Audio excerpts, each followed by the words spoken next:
അസ്സലാമു അലൈക്കും വറഹ്മത്തുള്ളാഹി വബറകാതുഹു. ഒരിക്കൽ മഹാനായ റസൂലുള്ളാഹി സ്വല്ലല്ലാഹു അലൈഹി വസല്ലം തങ്ങളിരിക്കുന്ന സ്ഥലത്തേക്ക് യാത്രയാണ്. അദ്ദേഹം ചോദിച്ചു, മത്ത സഅതു യാ റസൂലല്ലാഹ്, എന്നാണ് നബിയെ ഖിയാമത്ത് നാൾ? അപ്പോൾ നബി പറഞ്ഞു, മാ അഅ്ദത്ത ലഹ, നീ ആ ദിവസത്തിനു വേണ്ടി എന്താണ് ഒരുക്കിയിട്ടുള്ളത്? അപ്പോൾ അദ്ദേഹം പറഞ്ഞു, നബിയെ, ഞാൻ ഒരുപാട് ഇബാദത്തുകളൊന്നും ചെയ്തിട്ടില്ല, പക്ഷേ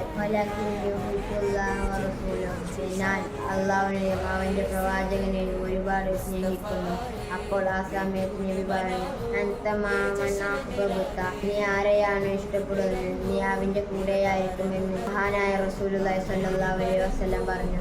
പ്രിയപ്പെട്ട മുഅ്മിനീങ്ങളെ, ഈ പരിശുദ്ധമായ റബീഉൽ അവ്വൽ മാസത്തിൽ അള്ളാഹുവിനെയും റസൂലിനെയും പറ്റി കൂടുതൽ പഠിക്കാൻ അള്ളാഹു തൗഫീഖ് നൽകട്ടെ. ആമീൻ.